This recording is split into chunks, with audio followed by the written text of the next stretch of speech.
Lesson 63. The light of the world brings peace to every mind through my forgiveness. How holy are you who have the power to bring peace to every mind? How blessed are you who can learn to recognize the means for letting this be done through you? What purpose could you have that would bring you greater happiness? You are indeed the light of the world with such a function. The Son of God looks to you for his redemption. It is yours to give him, for it belongs to you. Accept no trivial purpose or meaningless desire in its place, or you will forget your function and leave the Son of God in hell. This is no idle request that is being asked of you. You are being asked to accept salvation that it may be yours to give. Recognizing the importance of this function, we will be happy to remember it very often today. We will begin the day by acknowledging it, and close the day with the thought of it in our awareness.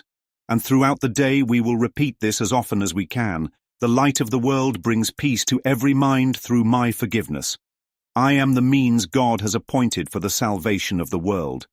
If you close your eyes, you will probably find it easier to let the related thoughts come to you in the minute or two that you should devote to considering this. Do not, however, wait for such an opportunity. No chance should be lost for reinforcing today's idea. Remember that God's Son looks to you for his salvation, and who but yourself must be his son?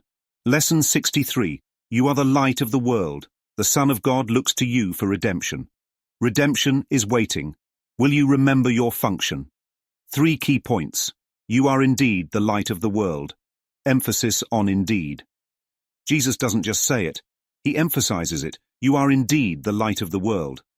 That's not a motivational pep talk. It's a fact, a fundamental, non-negotiable reality. If you have a function that belongs only to the light of the world, then you must be that light. And this function, it's not a hobby, a part-time gig, or an option.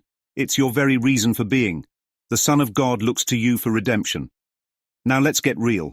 Jesus says the Son of God, meaning all of us, looks to you for redemption. What does that mean? It means your ability to see clearly, to recognize the innocence of the world, is what frees others from their own illusions of guilt, fear, and separation. Think about it. If the Son of God is waiting on you for salvation, and you are also the Son of God, then you are both the liberator and the liberated. Don't trade your function for Twinkies. Jesus warns, don't accept trivial purposes or meaningless desires in its place, or you will forget your function and leave the Son of God in hell. In other words, don't get distracted by things that don't matter. If you bring junk into your awareness, resentment, judgment, fear, it's like bringing Twinkies into the house when you're trying to lose weight. It will throw you off course. And what is hell, really? Not fire and brimstone, but the everyday suffering of fear, anxiety, judgment, and separation. You don't need to escape hell, you just need to stop believing in it. The lighthouse that forgets.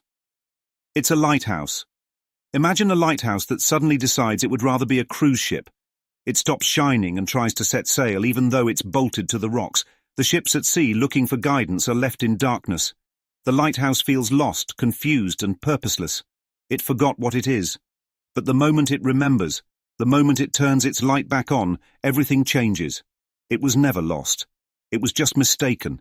That's you. You don't become the light of the world. You already are. The only thing that ever changes is whether you remember or forget. The man who held the key to his own prison. A prisoner sits in a cell, tormented by the thought that he has been locked away forever. Years pass. One day, he accidentally leans against the door, and it swings open. He was free all along, but he believed he was trapped. The only thing keeping him in prison was his own mind. That's the world. That's the Son of God, looking to you for redemption. You hold the key, but only if you realize it's been in your pocket the whole time. What's your Twinkie? What distractions do you allow into your awareness that make you forget your function? Judgment? Fear? The need to be right? How does it feel to say, I am the light of the world? Is there resistance? Does it feel too big, too absolute? Why? Who have you unknowingly left in hell? If your forgiveness is the key to peace, who in your life needs to be freed? Not because they need it, but because you do. What happens when you truly accept that redemption belongs to you? What shifts? What changes? What excuses dissolve? If the Son of God is looking to you for redemption, will you answer the call? Or are you too busy chasing Twinkies?